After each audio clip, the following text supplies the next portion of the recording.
Welcome to AEHelp.com's IELTS test preparation videos.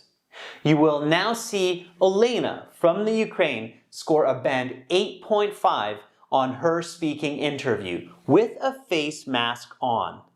After the interview, I will explain her score and give you tips on how to get these high band scores. Again, we are proud to partner with Cambly, a world-class app that lets you connect with a native English-speaking tutor 24 hours a day, 7 days a week, anywhere, anytime. Simply download the app, choose the right plan, and begin mastering the English language. Cambly has been generous enough to give us this discount code so that you can try Cambly for the first 15 minutes for free. The code is also in the video description. Or you can use this code to get 40% off on 12-month plans. And don't worry, if you change your mind, Cambly will give you a refund on any unused minutes for 3 and 12-month plans. Simply download the app and try Cambly today to start your journey for mastering English. Now watch and learn. Welcome to the speaking portion of the IELTS exam. My name is Adrian. I will be your examiner for this part of the test, and I'm going to record this for marking and clerical purposes. The speaking has 3 parts. I will give you instructions for each. May I see your identification? Please just show it to me. Yes, of course. Here is my passport. Please take a look. Thank you. And what is your full name? My first name is Olena and my surname is Makarenko. Please call me Olena. Okay, Olena. For part 1, I will ask you a couple of questions to get to know you better and some questions on a general topic. What do you do to relax? To let loose, I like to hang out with my friends or watch a movie. Or if I am low on energy, I just chill at home and read a book. When do you meet with friends or family? Usually I meet up with my friends and family in the evenings once I am done with my work and study, usually between 6 and 9 p.m. Or on the weekends. Just like this last Saturday, we had a very pleasant dinner at my parents' house. Let's talk about your hobbies. What is your favorite hobby? My favorite pastime activity is playing the piano. I've been playing the piano since I'm 10 and I really enjoy it. When do you usually do your hobby? I usually practice a bit from half an hour to an hour in the evenings and also on the weekends, and I also play on some special occasions like birthdays. Who do you talk with about your hobbies? My friend Ruslana is also an avid pianist, so I both talk about playing piano with her and we play together. I also had many discussions with my previous piano teachers as well as with my parents, and I even chat online through forums and blogs with others about playing the piano. Have your hobbies changed over the years? Well, playing the piano hasn't changed, but some of my others have. I used to dance, but I'm not really into it these days. And I used to love rom-coms, but nowadays I've been more into dramas and documentaries. If you could choose a new hobby, what would it be? Honestly, I haven't given that much thought. But come to think of it, I've been interested into doing some photography. So perhaps if I have some time, I will give that a shot. That's the end of part 1. Now we will continue with part 2. For part 2, I will give you a card with some questions. You will have 1 minute to look at the questions, think about your answers. And you have some note paper there and your pen beside you, so you can take notes in the 1 minute if you wish. I will tell you when to start and when to stop. Please do not touch the card. Talk about a new skill you would like to learn. Your 1 minute preparation time begins now.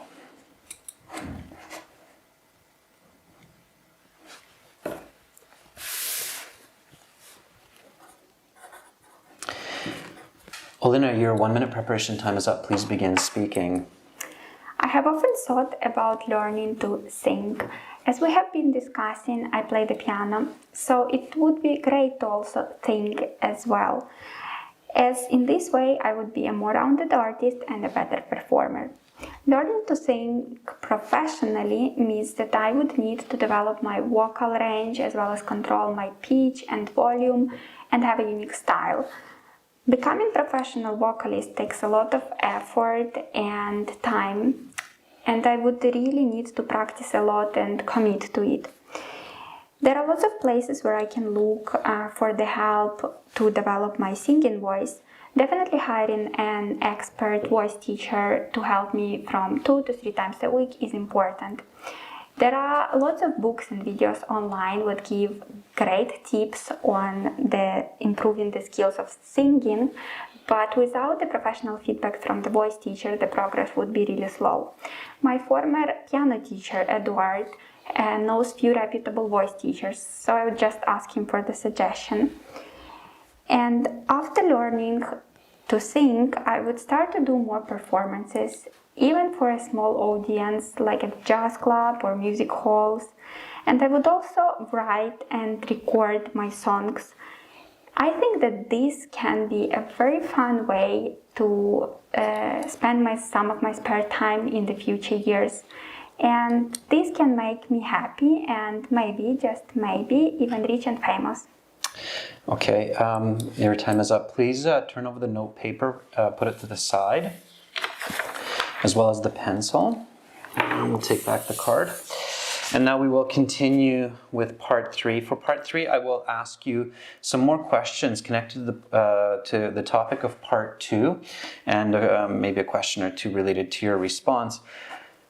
What types of songs are you likely to sing if you pick up this skill? I would most probably pick up jazz and play jazz as like Billie Holiday, as I really enjoy playing jazz on the piano. Let's talk about life skills. What are some skills that parents should teach their children to be successful in life? I think that moms and dads both play a key role in social skills what are needed for everyday life, like problem solving, communication, and positive thinking. I can say that my parents have instilled all of this throughout my upbringing. What skills should schools teach to students to guarantee their success in life? Educational institutions are responsible for the tech skills like writing and reading that are needed for employment and financial success in life. Again, I can say that I've been lucky to have had good schooling all my life. How have the skills required for daily life changed since a generation ago? That's a really interesting question. I think they have changed, especially in the past 30 to 40 years.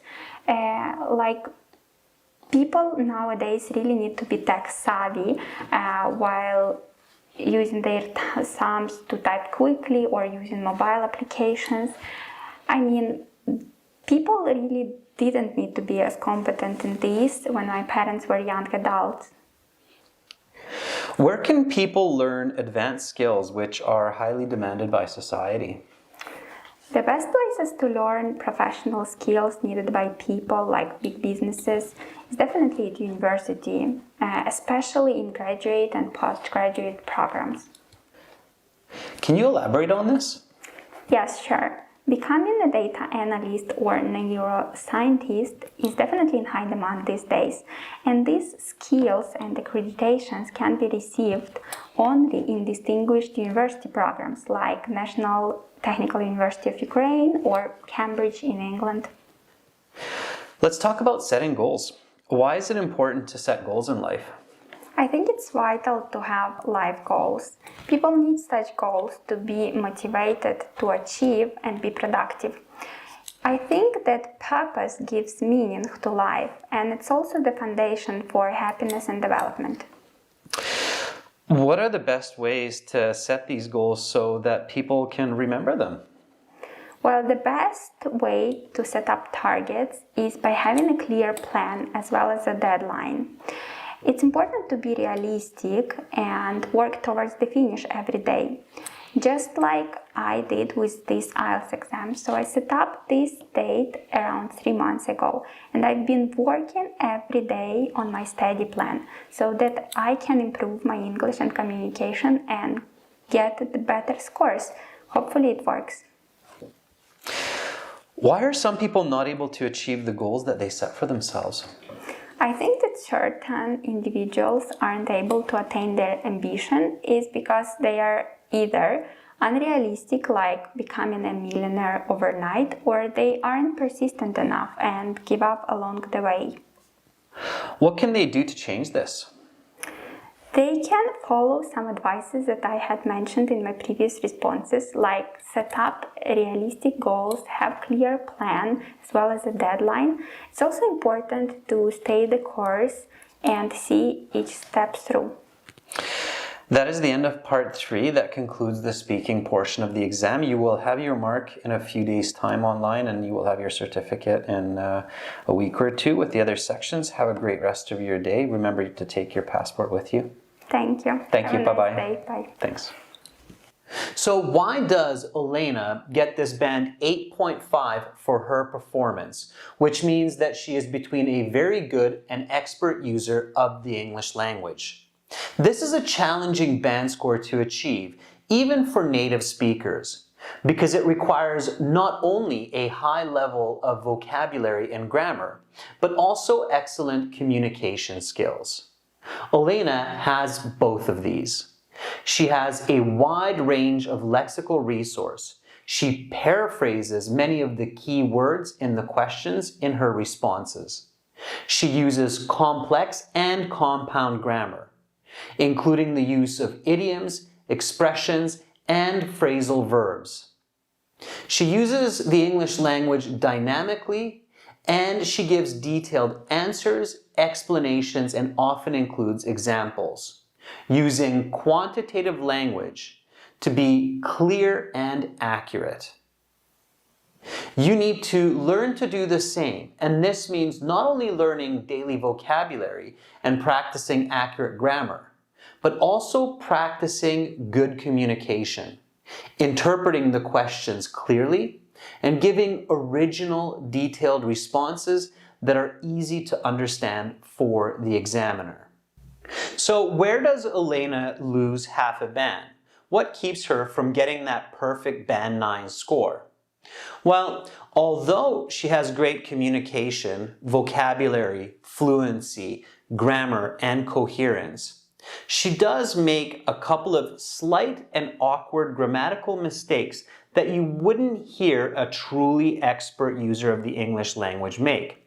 In addition, her pronunciation score would be an 8.5 in this case, at best maybe an 8, because some of the words that she pronounces are a little bit difficult for the listener to identify. It takes a bit of thinking from context to clearly know exactly what she's saying. Nevertheless, a band 8.5 is a fantastic score. And your pronunciation does not have to be perfect for a band 9. However, it does have to be clear enough that it doesn't take interpretation on the side of the listener. Make sure to practice daily. Practice your phonetics and copy as much of the native speaker's English language as you can. Never give up pushing forward and perfecting your use of English.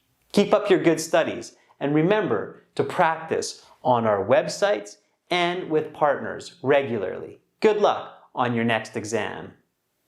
For more lessons like this one, including over 100 hours of HD videos, original practice exams, and a fully interactive course for your mobile and computer, visit and join our premium package at aehelp.com. It's a one-time payment for lifetime access. Begin learning for success today. Subscribe to our channel. Click over here. Watch another video. Click right up here. And click our IELTS Hero to join our premium package and get access to all of our videos, practice exams, and a fully interactive course.